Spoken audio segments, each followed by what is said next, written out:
It's one of them. I mean, we're all about independence, not dependence. If you want to be independent, go for it. The vehicle's here. Look at me. It's one of those, look where I came from and where I got to. It's like, but there was a lot of work along the way to do that. So what the point is that when you're interacting with others, especially mentor-type people, they have to have deeds. Everybody's opinion is to be respected. But the problem is, if you're talking deeds above a certain, if you're talking words above a certain deed level, that's kind of, we're headed towards the hypocrite zone. You see what I'm saying? Right. Most people I know that are really successful, they don't talk too much about their deeds. They're so believable. When you walk in, you can kind of see them. Yeah, you can kind of feel them. Deeds. Yeah, you can see them. And you need to have a circle of 10. Like you had this circle of people in your group, in the writers group. The circle of 10 is a very critical thing that you choose to have people around you. And if you've got a group of people that are getting in trouble, doing what they should not do, not trying to go to work and serve others, you think that's going to make it work out for you, they're going to pull you down. Right. You want a couple members in your circle of 10 that are upward mobility people that have done something to lift you up and to maybe have that hard conversation with you about discipline and commitment, not about having a good time and feeling good. Or feeling sorry for yourself, or I feel you, and it's not your fault. And, and I think people know innately when someone, even if they're telling you things that you quote unquote want to hear, I think innately, it's like, I don't want that. I want you to tell me the truth. I think because, that's nice, but I'm not getting anywhere. So we're talking today to my dear friend and a successful, I say God-made millionaire, because the Lord has blessed him. He hasn't blessed himself. He's listened to the Lord, and he loves to guide and mentor others towards finding God, finding your purpose, and that's what we're talking about today. Rick Reuter is my guest. My name is Dr. Christine Bacon. You're listening to Breakfast with Bacon. Please stay tuned after this commercial break. Thanks for staying tuned. Not a lot of talk from me because we've got way too much valuable stuff from my guest and friend Rick Reuter. By the way, if you do want to hear the show again, I was sitting here taking notes from these wisdom points he was giving me, and I said to myself, oh wait, Christine, you're going to be uploading the show. You can listen to it again, and you too can listen to it again and have your friends listen to it.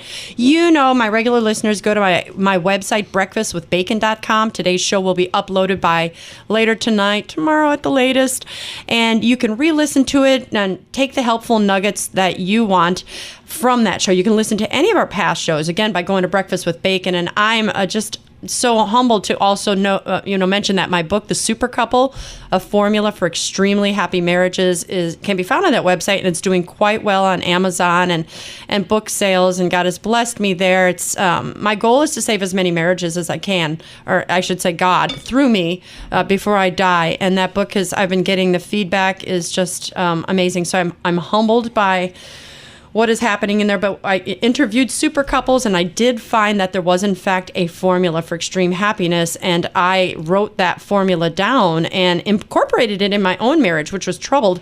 And our marriage has gone from unhappy to happy to very happy. And dare I say, extremely happy? I'm almost afraid to say that because I didn't say that for so many years. And I want you to experience that as well. So anyway, the super couple's there, but it's not about me. This guy in front of me has done the same thing. He's found the formula to success, and it's not outer, it's inner.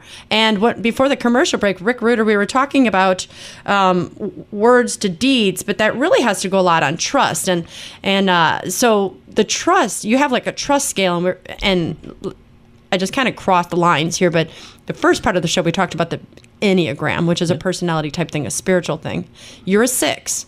Give me an example of trust, going back to like different personality on the Enneagram.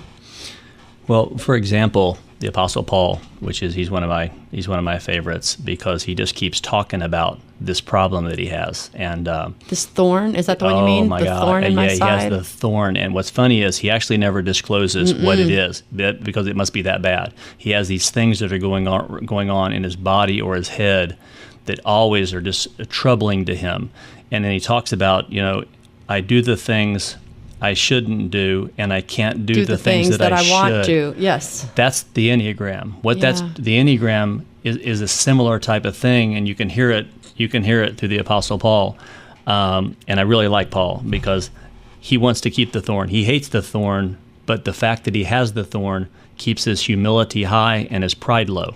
And that's what makes him such, what he does and the outcomes that he creates and the fact that he becomes the saint that he is. I have a connectivity with him. He's one of my favorites. But in the Enneagram, for example, we talked about me as a 6, and I always want to start off with that because if I can tell you what's wrong with me or weak with me, here we go with improving our inner relationship, not our outer relationship. So if I start off as being the weak one with the problem, it's easier for you to reveal your weakness. What I'm saying is when it's your turn to talk, when you're ready to talk, we can do that because I've been across that desert experience, and I would love, and by going across that desert as it's described in the Bible, I'd love to help walk you across that desert also to know what you see on the other side of what I've seen. Yeah. And because of my own foolishness, stupidity. How to find the little streams of water. And it's life's like that. Life has got scorpions, and it's got droughts, and it's got all these things that are going on every single day. But you have to understand the bigger picture. I mean, Jesus invites us to the desert. In other words, that's like the place of absolute learning and the higher love. It's like, come across here with me, journey with me. And it's the journey he made also as the example. Yeah, 40 days. I mean, he'd lived 30 years and he had to go 40 days. Yeah, it's like, I've got to go to that dry place. I've got to go there.